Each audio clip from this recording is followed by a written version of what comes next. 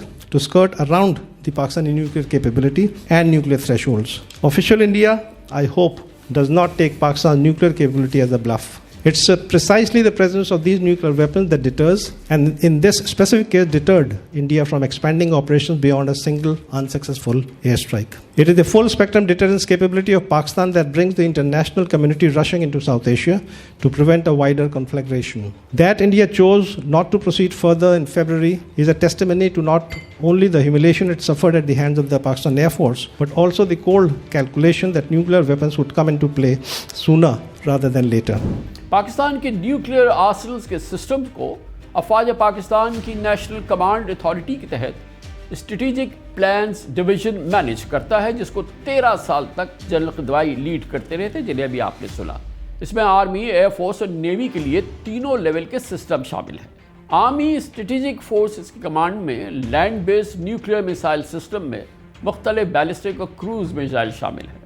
Short range ballistic میسائلز کی Hatf series کی بات کریں تو سب سے پہلے نمبر آتا ہے حطف 1 کا، جس کی رینج 70 سے 100 کلومیٹر تک ہے۔ پھر باری آتی ہے نصر ٹیکٹیکل میسائل کی، یہ 100 کلومیٹر سے آگے بھی مار کر سکتا ہے۔ اس کے بعد ابدالی رینج 180 کلومیٹر تک ہے، غزنوی کی رینج 290 کلومیٹر سے 320 کلومیٹر تک ہے، شاہین 1 کی رینج 750 کلومیٹر سے 1000 کلومیٹر دور تک کے نشانے کو ہٹ کرتا ہے۔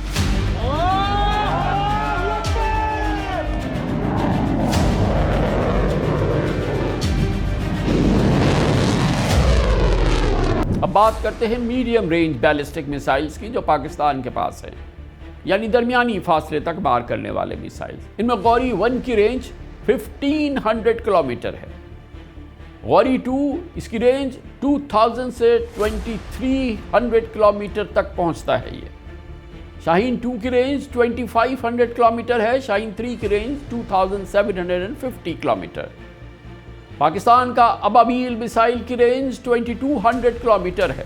بیلسٹک میسائل شاہین 3 اور ابابیل ملٹیپل ری انٹری وہیکل یا MIRV کہلاتے ہیں، یعنی یہ دونوں میسائل کئی بار کئی ڈائریکشنز میں اور کئی ٹارگٹس کو نشانہ بنا سکتے ہیں۔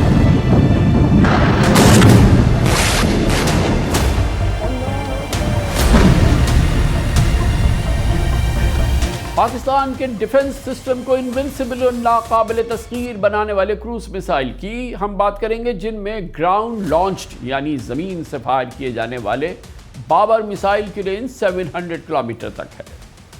بابر 3 سب میرین لانچڈ کروز میسائل ہے جس کی رینج 450 کلومیٹر ہے۔ اور یہ پاکستان کے نیوی کے آرسنل کا حصہ ہے۔ اس کی ایک خصوصیت سیکنڈ اسٹرائک کیپیبلٹی ہے، یعنی یہ دوسری بار یا پلٹ کر دوبارہ حملہ کرنے کی صلاحیت رکھتا ہے۔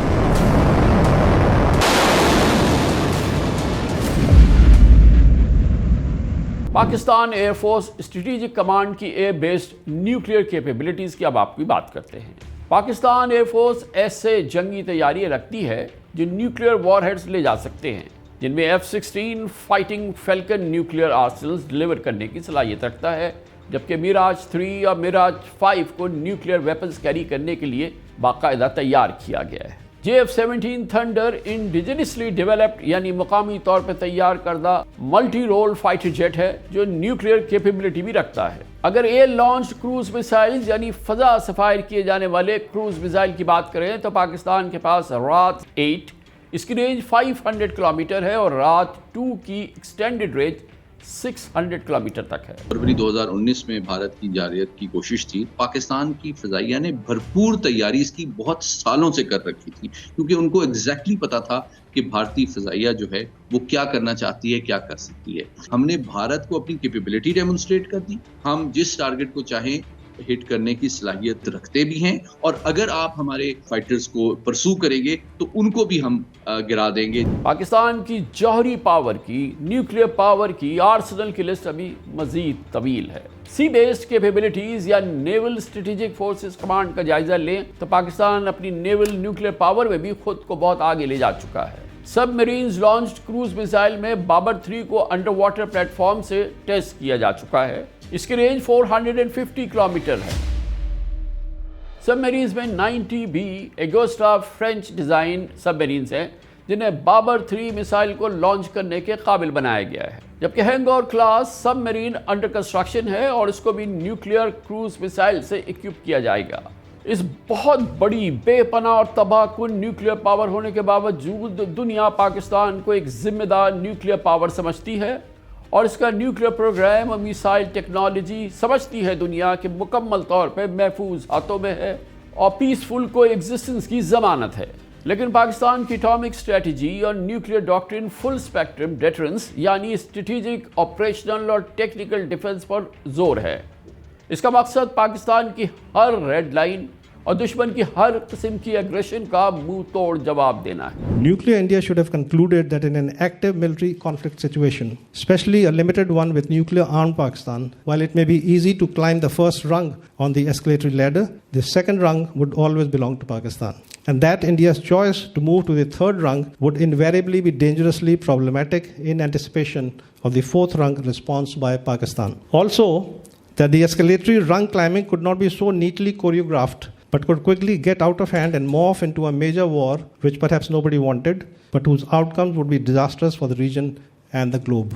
اب جیسے کہ پہلگام واقعے کے بعد انڈیا نے ورلڈ بینک کی آربیٹریشن کے باوجود، ورلڈ بینک کے اسپانسر کے باوجود پاکستان سے ہونے والے انٹرنیشنل انڈس واٹر ٹریٹی کو سسپینڈ کر دیا ہے، تو یہ وہ صورتحال ہے جو اس پورے معاملے کو بہت گھمبیر بنا رہی ہے۔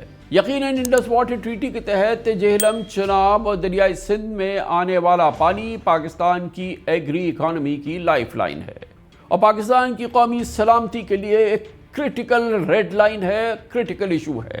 اگر انڈیا اس انٹرنیشنل ٹریٹی کو بریچ کرتا ہے، اس کے خلاف کھلم کھلا اعلان کرتا ہے، پاکستان کا پانی بند کرتا ہے، تو پاکستان اور اس کی افواج کے پاس اپنے 24 کروڑ لوگوں کی نیشنل سیکیورٹی اور اکنامک سیکیورٹی پر اس حملے کا فل اسپیکٹرم کے ساتھ جواب دینے کے علاوہ کوئی راستہ نہیں ہوگا۔ They cannot abandon this treaty just like that. This is a serious blow to the relationship between the two countries. I think India should not be resorting to such measures. This will escalate the situation, and there's a possibility that there is a outbreak of all-out war, which will have serious repercussions not only for our region, for our countries, but rest of the world also. Pakistan nuclear power کی حیثیت سے India کے بالکل برابر ہے۔ پاکستان کے nuclear assets, nuclear arsenal, nuclear warheads اگر ایسی سچویشن میں استعمال نہیں ہوں گے تو پاکستان کے عوام پوچھتے ہیں کہ کب ہوں گے۔ ایک عام پاکستانی یہ سوچ رکھتا ہے کہ پاکستان نے پچھلے 50 سال کے دوران جو نیوکلیئر قوت حاصل کی، جو کیپیبلٹیز حاصل کی، اور پوری قوم نے اس کے لیے بے پناہ قربانیاں دیں، یہ جوہری قوت اس کڑے وقت میں استعمال نہیں ہوگی تو کب ہوگی؟ اس صورتحال میں عالمی قوتیں، گلوبل پاورز کے علاوہ اس کی کوئی چارہ نہیں کہ اس پورے مسئلے کا نیگوسیٹڈ حل ڈھونڈا جائے، جنگ کے بجائے امن کا راستہ اختیار کیا جائے، بات چیت سے مسئلے کو حل کیا جائے۔ اگر یہ کانفلکٹ بڑھتا ہے، ڈی ایسکلیشن نہیں ہوتی، تو دنیا ایک ایسے مقام پہ پہنچ رہی ہے یا پہنچ سکتی ہے جہاں معمولی سی غلطی بھی ایک بہت بڑا ایٹمی کانفلکٹ جنم دے سکتی ہے۔ اگر تصادم ہوا، یہ کانفلکٹ ہوا، تو دنیا جانتی ہے کہ دو نیوکلیئر پاورز کے درمیان کانفلکٹ ایک ناقابل یقین تباہی کو جنم دے گا۔ اس پورے اندھیری گلی میں آج روشنی کی سب سے عمدہ کرن انڈیا کے سابق کرکٹر، کیپٹن اور نامور کرکٹر سنیل گواسکر نے دکھائی۔ آج انہوں نے اپنے بیان میں کیا خوب کہا کہ گزشتہ 78 ایئرز میں 1 ملی میٹر زمین بھی کسی کے ہاتھ سے تبدیل نہیں ہوئی، تو پھر اگلے 78,000 ایئرز میں بھی کچھ نہیں بدلنے والا۔ سنیل گواسکر پوچھتے ہیں اور کہتے ہیں، اور شاید پاکستان اور ہندوستان کے رہنے والے 1.6 بلین لوگوں کی آواز بنتے ہیں، کیوں نہ ہم امن سے رہیں اور اپنے اپنے ملکوں کو مضبوط بنائیں۔